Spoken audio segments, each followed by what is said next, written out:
stay in that space or be in that space, the lines, all of the infrastructure is gone.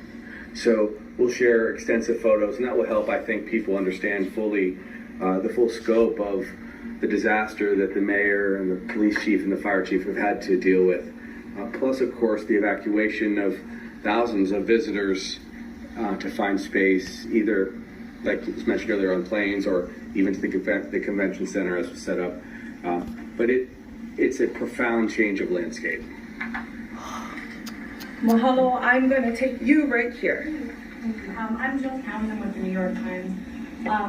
I wanted to ask a little bit more about the evacuation orders. You mentioned their mandatory evacuation orders. We've been hearing from residents that some on the west side were told late in, I guess, Tuesday afternoon to shelter in place.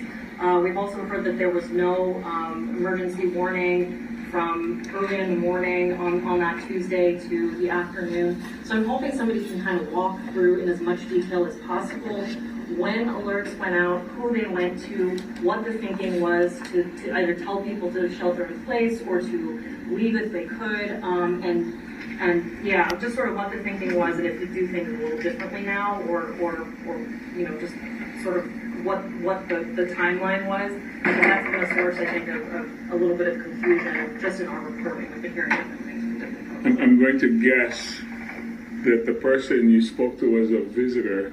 We spoke to a lot of people. No, I'm not talking. No, let me explain. Yeah. You spoke to a visitor if they were asked to shelter in place, because all of the hotels were asked to shelter in place. Now, did people want to stay there? No, they wanted to get out. They wanted to get out of Lahaina. And we asked them not to because we were trying to get emergency vehicles into Lahaina and not have this bottleneck.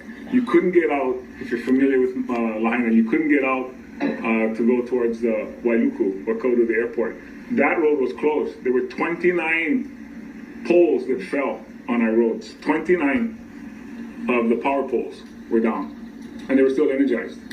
So you couldn't go out. So the only other way to go out, if you're familiar with Maui, is Kahakuloa, which is a one-lane highway in most places, which is why that was a bottleneck. So yes, people were asked to stay in their hotels and not leave. The residents were evacuated. Those were the folks that we took out of there. Now, I don't know if the alarms went off or if they were burnt. I can't tell you that because I wasn't in Lahaina. But I'm going to just confirm that if you were at one of the hotels in Kaanapali, because the fires were not there, people were asked to stay there. But people still tried to get out. They didn't want to stay there. They weren't listening to what we were asking them to do. But I don't know about the alarms, how they went. I'll just add. Cell words, you know, whatever the different modes were. So our department is not responsible for that. So I'll just speak to what we're responsible for and what we're at. The fire that day moved so quickly that from where it started in the brush to where it moved into the neighborhood, communications back to those who make those notifications are physically and nearly impossible. So emergency management agency is responsible for that. So because the notifications have been localized cell phone towers and such, there could have been some of those that were out, like the cell phone service is out right now. But all I can tell you is what we experienced was such a fast-moving fire through the neighborhood that the initial neighborhood that caught fire, they were basically self-evacuating with fairly little notice. And then that's when we anticipate seeing most of our people. And then as we get further down to Front Street, it was later in the day. Hopefully by then people were more evacuated and multiple notifications went out. Thank you. I'm just going to remind everybody it's a very devastating time for Maui. Please be gentle with your lines of questions. We welcome them, but just be a little bit gentle.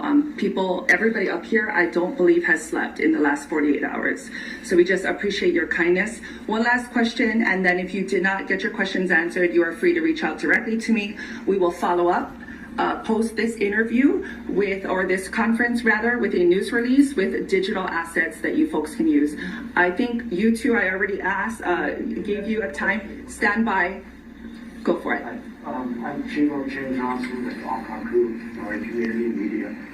And I think any further lines of questioning would be sort of silly at this point because I have seen a lot of this footage and a lot of these photographs, and we've been airing as much as we can information. And I just want to thank the county, the police department, the fire department, and everyone else that has been pitching in to help this effort out, because it is horrific.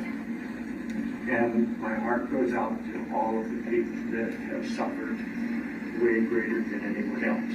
Thank you. Chief, I'm all for that, Doc. I just want to say we're going to do regular media updates every day at 9 a.m., at noon, and at 3 p.m. We're going to try to use this room unless it's Major of unavailable. Maui. In which case, we will have to find another location. Kids radio.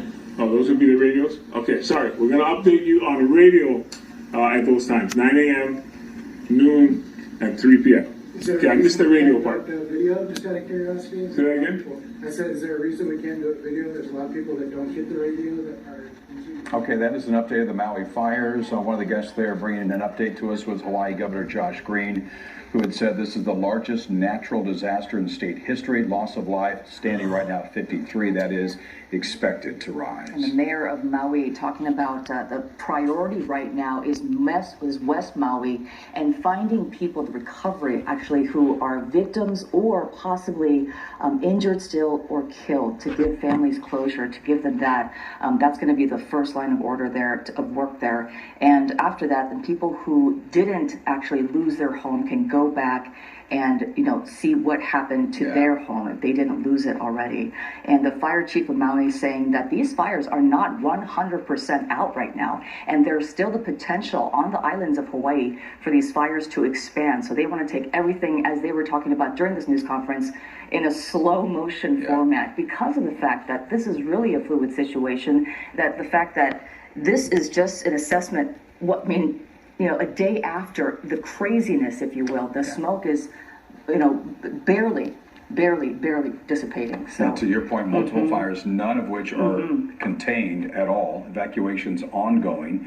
We have 12,000 people without power and more than 1,000 structures known to be destroyed, but of course many more believed to be without destroyed. power, right. We honey. were talking about Can you the number, imagine without the power death in the toll so house? far confirmed, and this is only confirmed No so electricity, far. honey. 53 people, and we're talking about how many people are still missing. Well, they don't know. It's hard to know a lot of information right now because Oh my all this goodness. information is coming to Oh. them in pieces, and obviously there's so much going on that they have to deal with as well. So sorry But we're for going to continue to follow Maui. the story here on KCAL News throughout the night, and we'll hope you'll join us at KCAL News at 8 for that. Yeah, also to help the victims out of the Hawaii fire disaster, you can go to our website, kcalnews.com, for a link to the Red Cross. And also we want to point out that KCAL News morning anchor Rutabe Shabazi